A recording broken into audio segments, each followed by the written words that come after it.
Good afternoon, everyone. This is Kirk Gallagher. I'm the Executive Director of HBMA. Thank you for joining us for our next broadcast of HBMA Live.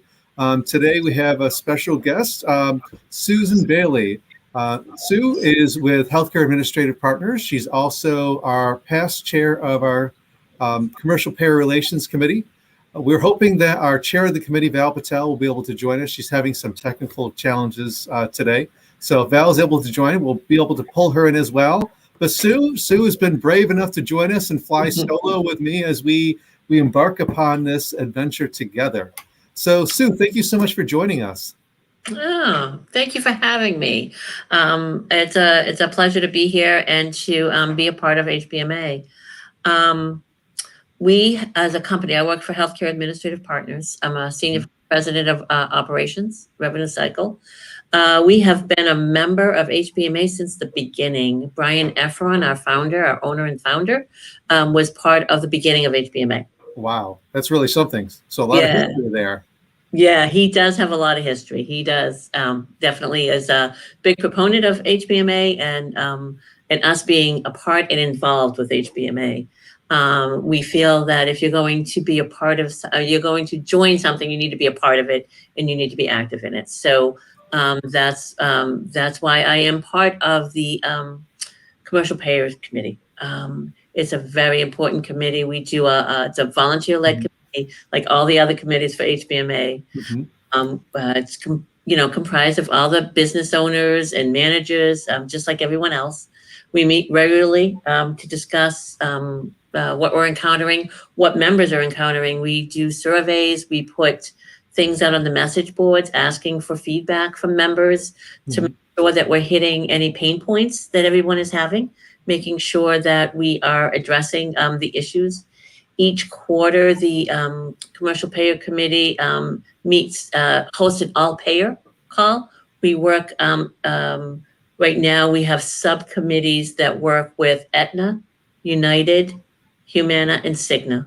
Okay, great. Yep, we have representatives from each one of those organizations that work directly with us. We have started additional calls with some of their staff from the contracting and credentialing departments. That seems to be, a really big pain point for a lot of us for those carriers. So that's one of the topics that's high touch for us.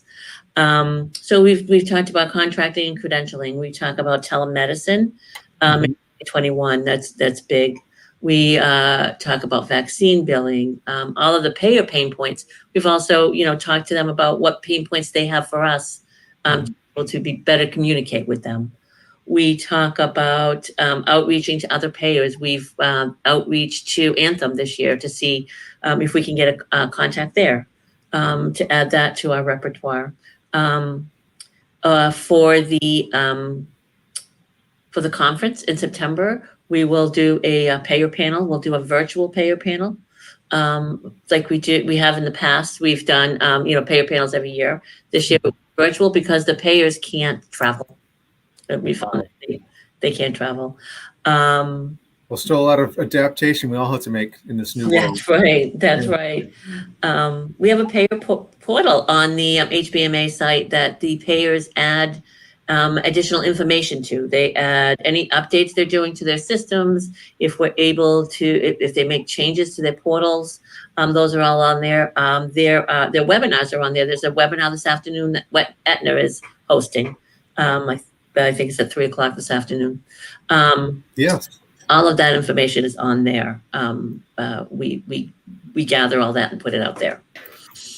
I see we got Val who's joined us as well. Congratulations, Val. You did it. Hi, how are you? Hi, how you doing? Good. Thank you for joining us. Sorry about that. Technical difficulties as usual. Well, you're able to work through them. So Sue was telling us a little bit about the committee and the activities of it. So thank you there. That's a helpful overview, Sue. So I also want our members and those who are viewing to get to know both of you as well. So Val, since you just jumped in, maybe just do a quick intro. So Sue told us about Healthcare Administrative Partners. If you want to tell us about MediNet, And then Sure. I'm just curious about how you both came to RCM too, because it's a different industry. It's a specialized industry. So what was your path to getting into the industry? So Val, Definitely. yeah. Yeah, so my name is Val Patel, and I started Medinet probably at the age of 21. That's how I got into this industry. Wow. So not to let my age, but about 30 years I've been in this industry. And just came by fluke that I was working for a doctor, just doing data entry. Mhm. And it seemed like an industry to get into. And there was nothing, I think there wasn't anybody doing medical billing back then. But a lot of doctors were having issues with their monies and things like that. Luckily, my parents knew some doctor friends. And that's how I came into the industry, that they all started asking me questions. And I said, hey, it might be a good thing to start a business. And so that's how we started the business. And so here I am, 30 years later, still at it. And there have been a lot of changes over those years, I imagine. Yes. In the 80s, we were doing paper claims, paper HICFAs. I remember even typing things up, and no ERAs, no automation, no nothing. Yeah. So we've become a long way in the RCM industry, that's for sure. Absolutely. And so how about you, Sue? How did you come to the industry? I came to the industry. I was a little later than Val. I was in the restaurant business, actually. I was in Mhm. the restaurant and knew that wasn't something that I could continue doing forever. And so I started, went to school for accounting and ended up answering an ad for a medical billing company. And 22 years later, here I am. Mhm. Started the same way as you, Val, manual entering charges and paper and piles of paper everywhere, tracking, doing those things. So that's how I started with Healthcare Administrative Partners, was doing manual entry. And the company has a great career ladder. And so I've just grown through the company, done every different position, and ended up here. Yeah. And then, over the years, and you've gotten more involved. You've gotten involved in HBMA. So Sue was talking about how Healthcare Administrative Partners was there at the beginning for HBMA. How about you, Val? How did you get involved in HBMA? And then eventually you got involved in activities, not just becoming a member, becoming an active member. Yes, I came across HBMA years ago, I think originally when it started. And I wasn't that active in it back then. I attended a few conferences here and there, but I think I got busy where I did not have time to attend the conferences and not get that involved. But it was a good avenue to learn things and do things, and that's how I got through HBMA, because I managed to learn a lot of different things from people like you that shared information, did things with each other. So that's how I kind of helped build up a little bit of my business and learn things over the years as I was growing the business. But then over time, now my business is more stable, where I've got people that do a lot of things for me. So I have time to give to HBMA and get involved in all these committees and things like that to see how I could better help the RCM industry. That's important. A lot of give back, and I keep hearing anecdotally from other members the role that HBMA helped in their professional development and also the growth of their company. Is that something that you experienced as well? So you want to take it? Yeah, absolutely, absolutely, Kurt. The relationships that you build in HBMA and the knowledge that you learn in HBMA helps your business. It helps streamline processes. You learn what other people do, what other people are doing. It definitely does help being able to have that connection in the RCM world. Whether you are, no matter what part of RCM you do, no matter what modalities you build for, there's always something that you can learn from someone else, and it always helps with your processes. Mm-hmm.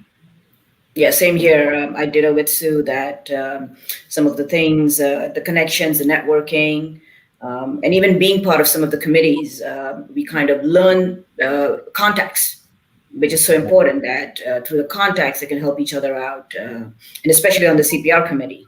Mm-hmm. I think those contacts have helped us not just improve some of the processes in our business, but also help the insurance companies improve their businesses. And how to automate them a little, that advantages both them and us, that we work together on these things. It's a great point. It's about relationships and sharing that knowledge, and also raising those pain points and having those discussions openly. Mm-hmm. Exactly. That's really what the Commercial Payer Relations Committee is all about, isn't it? Yeah, definitely. I think we brought in a lot of things over time. I think one of the biggest changes we did was some of the insurances have been nice enough to work with us. Mm-hmm. That to improve their payer portals, to see how we can. Before the payer portals were just for eligibility, but over time the payer portals are now more for looking up claim status, working appeals, doing refunds, and they're also communicating with us that how can we help them and how can they help us to automate some of these things. So we've had a lot of one-on-one discussions with some of these payer sites, especially United, Aetna's, Blue Crosses, things like that, Cigna, to see how to improve their payer portals. And usually we're the first hand using it, so they test it out on us, and vice versa. Right. We test it with them and see how we can improve it for the rest of the community. Mm-hmm. Yeah, they do help, and they help a lot. Like Val, aren't you working on a special project with Humana and contracting? Yes, in contract and credentialing, we're working on a special project with Humana on Humana and Aetna, actually, both of them, to Cigna. Yes, Humana and Cigna, how to help improve their credentialing and contracting portals. They don't have one. So we're working with them on how to make it better, how to do it, because, and luckily we've, through HBMA, not just through HBMA, but we as an RCM company work with various payers in different states, in different counties. So they get to learn how different counties, different states reacted, because the people that we work with on the payer side are more at the national level. So they don't get to see what's happening in the counties and the states and the things. So they get to learn and then see how they can nationally improve the portals for the rest of the United States. That's interesting. It's almost like that sort of proverb that the left hand doesn't know what the right hand's doing. I guess that also happens within the payers. Yep, with the payers, yeah, that some of them are so huge that the developers are more at the national level and the portals and everything, but the day-to-day stuff we do is more at the individual levels. So that's a real value we bring to them in addition to the value they help us out with. Exactly. Oh, absolutely. And they tell us that frequently, that we're helping them just as much as they're helping us. Mm-hmm. And Sue, earlier you mentioned pain points, and Val, you've mentioned some of them, some of the issues we worked on. So what are some of the issues HBMA has worked on over there? You mentioned working on credentialing now into the payer portals. Historically, are there maybe some wins that come to mind in terms of the activities of the committee, and where are we moving into the future? I'll give you one example that we worked with Link, with United Healthcare Link, and when they revamped everything, they even though they was allowing for billing company sign-on, it wasn't open that much, and eventually they realized why billing companies need to have an open sign-on and allow more rights than just being a provider office, because we are the ones that do all the work for them. So they realized why they should allow us certain rights and certain things, and allow our users to have Medinet as a business, or any RCM company as a business, have its own login, its own users, and the connections with it. So they managed to open a lot of those things for a lot of RCM companies to allow us to do those things. But once we worked with them, we spent almost like probably 2-3 months with them going back and forth on a lot of different things and how to improve the things, and click here, but this doesn't work, this doesn't work. So simple things like that what's not working on their portals. Yeah, that was a great project, and they did listen very well. Another thing that recently happened was with Cigna and able to submit attachments through their portal. We couldn't do that before, and this year that's a thing that you can do now. So that's something that we worked with them on, and making sure that it worked correctly and everything was in order. So they've worked hard with us to listen and to fix the things that we needed to be fixed. They really have worked hard on those things.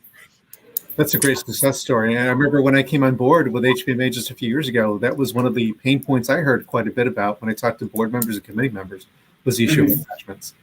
Yep. And I think one of the good things about the CPR committees, we also try to get all the insurance payers together on a meeting space, so they get to hear from each other what they're doing.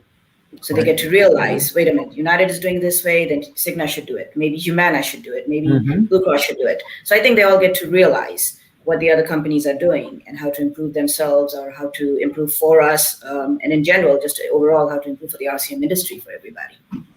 Absolutely. And that's one thing HBMA can do that they really can't do for themselves, just because, there are antitrust restrictions out there in companies. The HBMA can provide that safe space for, first of all, RCM companies to come together and collaborate, but also to work with the payers in a way, like you described, Val, that they wouldn't get that perspective. And if they were to do it on their own, and it could create problems versus working with an HBMA. It provides a safe harbor for them. Exactly. Right. Yeah. They've developed relationships themselves from those meetings, from being on the same calls as each other, from being at the conferences together. Seeing each other year after year at the conferences. Usually the same reps come to the conferences. They've developed those relationships amongst themselves, so it's really good that they can collaborate like that together. Yeah. And I noticed that they're doing a lot of education for HBMA. I see in our weekly newsletter all the webinars they've done this year. Yeah, one thing we've been pushing with all of them is if they have anything to give out to the providers, or if there's any concerns, if they need something to be done, to let us know how to educate them. We will put out those flyers. We will pull out those emails and send it to a blast email to everybody. So that way, nationally, all the providers get to know what changes they're making. Right. And that helps internally them to improve to help their business. Like I know Cigna wanted to make everybody go EFT, and a lot of providers did not know about this Cigna EFT. So they used us to send out a lot of blast and keep doing it and everything to realize that EFT is coming through Cigna. Now everybody can apply. Yeah. And what's next? I see we have a question actually from one of our viewers, from Emily Ositek. She asked, what are some of the new projects we'd like to work on with the carriers? Well, right now we're working on the contract and credentialing, and we're working on still automating their portals because not everybody's portals allow us to do a lot of things.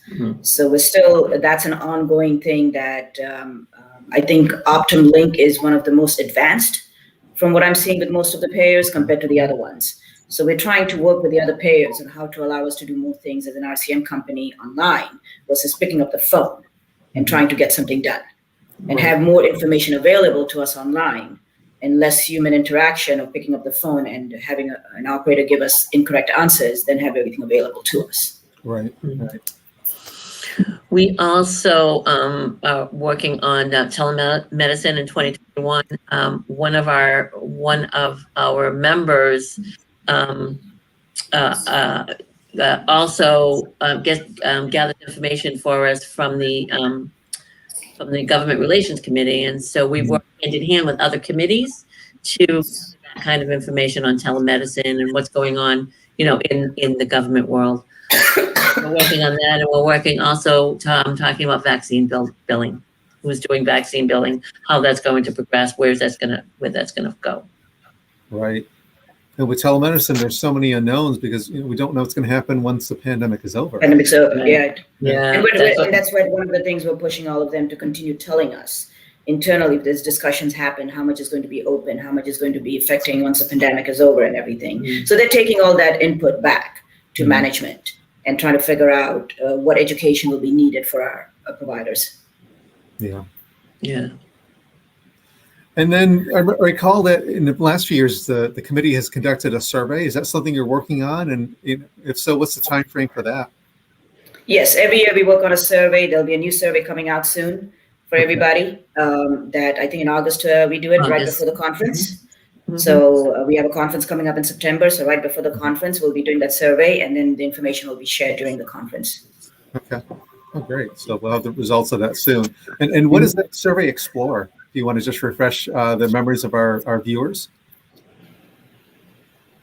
The topic of the survey is in years past, we've done usually a portal survey to find out what the members' pain points are on the portal, on their portal, so that we could help them fix any issues that we were having on those. That's always been the main focus of the survey.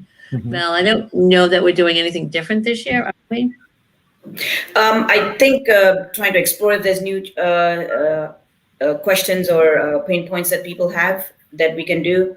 Mhm. I think they're going to add a few more things to that. We're waiting for some of the committees to kind of finalize that survey to see what all additional we need to add. Right. And I know another pain point over the past year I've heard quite a bit about are just the virtual credit cards. Is that something you talked Yes. about within the committee? Yes, the Government Relations Committee has reached out, in fact, to the government to figure out how these insurances can do this and what are the rules and regulations. So we're working on it. I think one of the biggest things that United started that process of charging, but then after I think a lot of fighting back with them, they came out with a process for us to at least not be charged and keep the more users allowed to use the software and download the ERAs and everything. So United is kind of reneged. There is a fee, but it's not a what do you call it?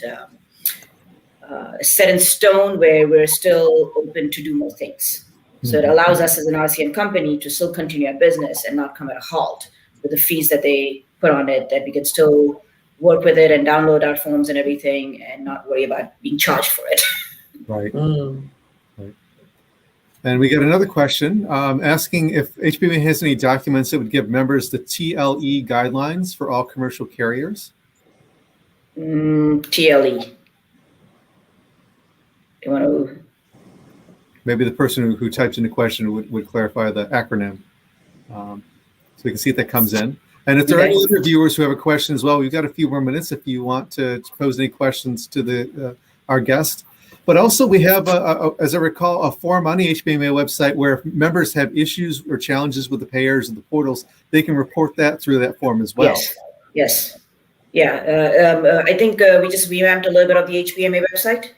And people can definitely put their questions out there and we can take it back if it's something that needs to be, some of the pain points, and add it in the next meeting agendas as we go forward. Right. Yeah. And you can raise them with the so it's very important for some of the HBMA members to constantly give us input so we know which direction people would like to take. So if there's more, answer the surveys when it's needed. So that way, wherever the pain points are, the questions that they have, if we have more of it, the insurance payers are willing to listen to it. So, sorry, go ahead, Sue. I was just going to say, we also have the, the CPR message board. We have someone that monitors that, somebody from the committee monitors that on a monthly basis. And any comments that go through there, we take back to the committee as well. Great. And I see we did get a clarification on the TLE. So a question about time limit expired guidelines for commercial. Oh, timely filing guidelines. Yeah. It's something we could take up, but that's a very individual state, county based, depending on the payers. Okay. I mean, I'm not sure what that person is having issues with. Generally, I think most of the payers have given a 90 to 180 day timely filing guideline, which generally should be pretty in the realm of you should be able to do your work within those timelines, which I don't see why not. I think if you can't do it in 60 days, then our provider offices or somebody has a problem if they can't submit their bills within the 60 days. And most insurance payers now give us 90 to 180 days for the contract guidelines. At least that's what we've seen. Okay, so it sounds like they've gotten more flexible instead of less flexible now. Right. Yes, they are. Yeah, and I tell everybody on the contracts, if you're not getting it, argue with them, push it. Never know, they might change it because the contracts are more state and county based. It's not national. Right, but that's an important point that if a member is seeing that is cropping up as an issue, to report it through the message board, and we could take a look at it because it could start out in one state, right, or it could start out with a payer that's not even involved in the committee. Exactly. Right. Absolutely. Yeah, because we don't have all the payers that we deal with, and nationally there's so many payers out there. Right. So well, with the Blue Cross Blue Shields, it's been tough getting them in because they operate state by state, right? Exactly. Blue Cross is at the state by state level, so it's hard to argue the points with them, and they all make their own rules and regulations. Right. We've been trying to get someone for a while from them. And it sounds like you might have 50 people instead of one. Exactly. So it's a lot to manage. Yeah.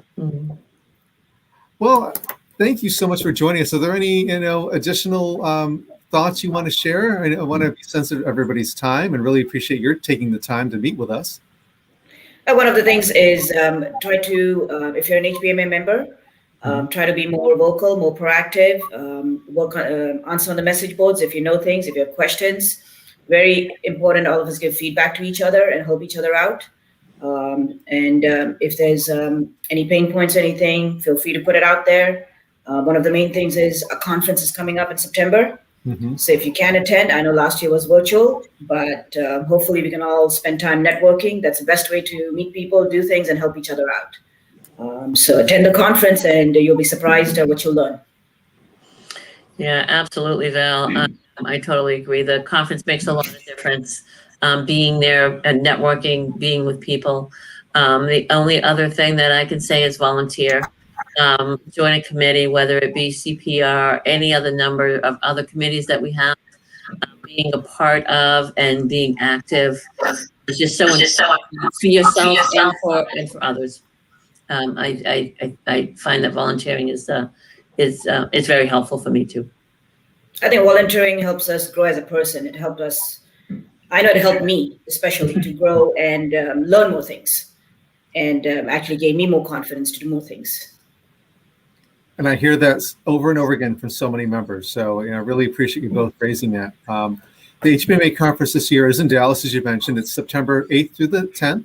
And registration is going to be launched over the next day or so. So watch out for that announcement. Nice. And then if you're not a member of HBMA, you can also join by going to hbma.org/join. So we'd love to have you aboard as a member of HBMA too, joining this community. And then, of course, getting involved as Val and Sue talked about. Excellent. Yeah. Well, thank you so much, both of you. It's been a pleasure chatting with you. I love catching up with you. And I know we've got a meeting coming up in just a few minutes for the committee, actually. Yep. And then, of course, the webinar at 3 p.m. Eastern today. So there's still time to sign up and join that webinar today as well. Excellent. Thank you. Thank you. Pleasure. Have a great afternoon. Bye-bye. You too. Bye-bye.